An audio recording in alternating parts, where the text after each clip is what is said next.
From the Mapleview Animal Hospital studios, this is the WHTC Morning News with Gary Stevens and Peg McNichol on 99.7, 1450 WHTC and WHTC.com.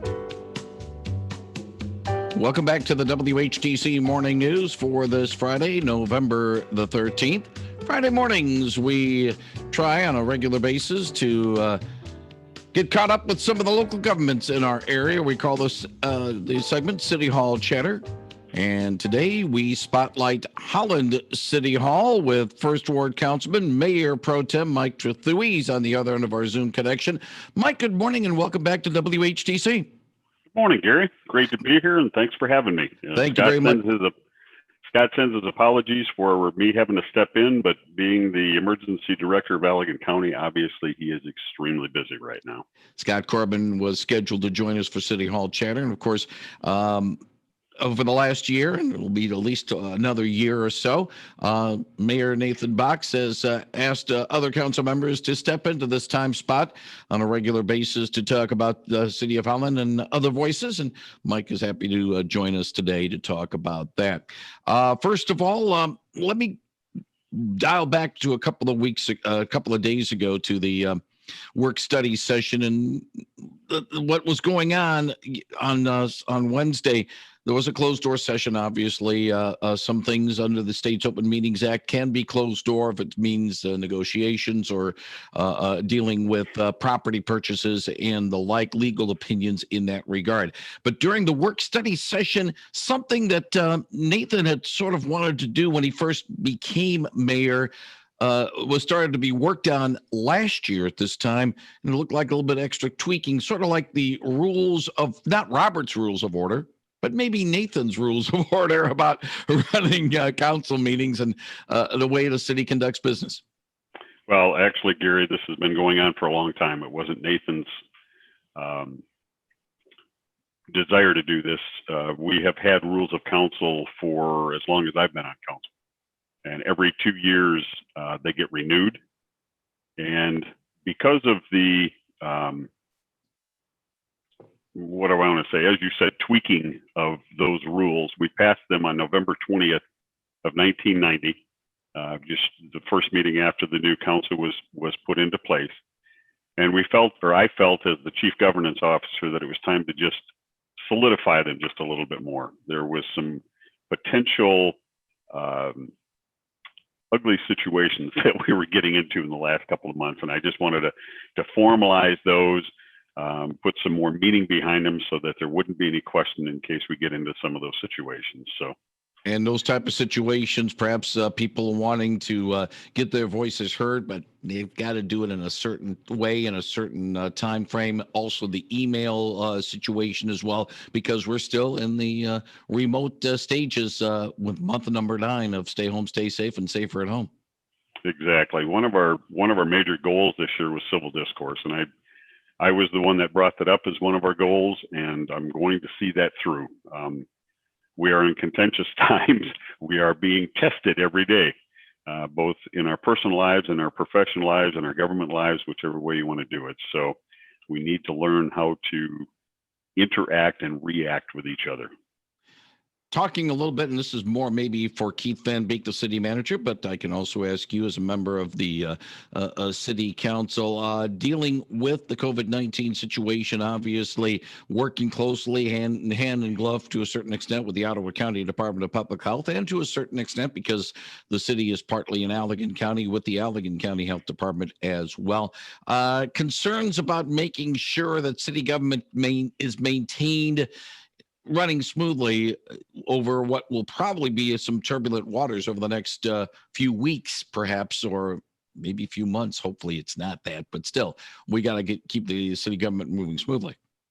Absolutely. We'll be optimistic that it's going to be a few weeks, Gary. We are doing everything in our power and up to and including, if we have to, and this has not been made mention of at all, but we did have an emergency order for the city when this first came on, allowing the mayor and the city manager to do some quick items if they absolutely had to. And we can reinvoke that if it has to be. Our first goal is the health, safety, and welfare of the citizens of the City of Holland. And that includes especially the frontline responders and the employees. We have to make sure that we can continue to bring those services to the citizens as they need them. So we are doing everything in our power. City Hall is still closed to the general public. The city council meetings, we have restrictions as to the number of people. Masks are required. Cleaning is done between every person going up to the podium. We kid Keith about that. He's the most expensive cleaning person that we have. But we want to make sure that we have the safety of the employees, safety of the citizens, and safety of just everybody that we come into contact with. How much of a concern as a public official, and it's a municipal official, you are, Mike Trethewey, how much of a concern can be raised by those who might say, well, we have these emergency measures on now for safety purposes, but you and I know power can corrupt and can be taken a little bit further in the name of, in case just in case there's a second wave or a third wave or whatever like that. How concerned as a local government official are you to make sure these powers stay temporary, and once we are past this, these can be eased so it doesn't become continuing on and on. These emergency things can, and we've seen it with some despots, linger on long after the emergency is over.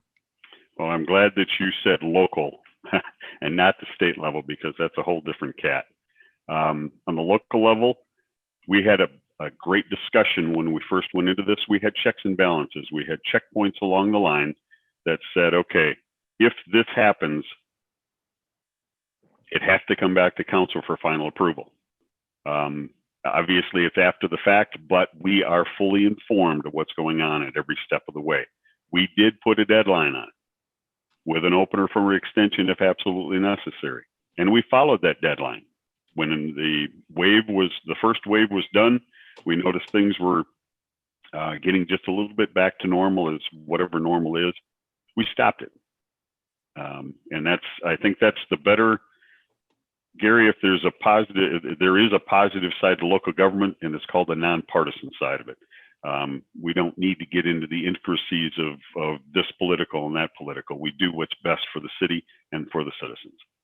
One more thing, and I hope this is not a big curveball, Mike, but with the situations involving COVID-19 and, of course, the election integrity are top of mind to a lot of people.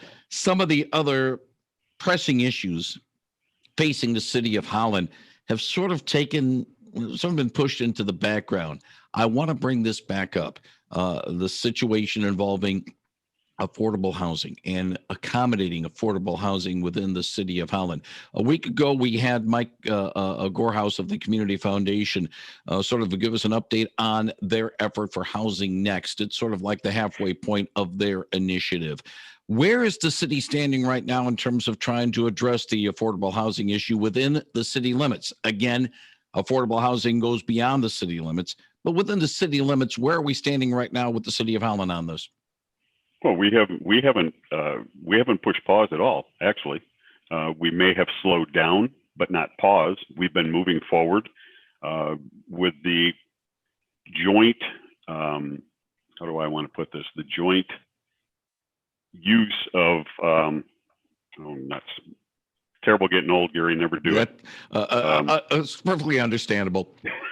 The gentleman that we just joint that's working with Housing Next is now part of the city, helping us move forward to that. This is horrid. That's all right. That's all right. Have my names in front of me, but anyway. So we just had a discussion and a presentation 2 weeks ago, I believe it was, at a council meeting. So yeah, it may not be working at record speed, but when does government? We are moving forward, looking at all the options that we have, and putting those out there. We just had a couple of housing projects that came to us for brownfield and things.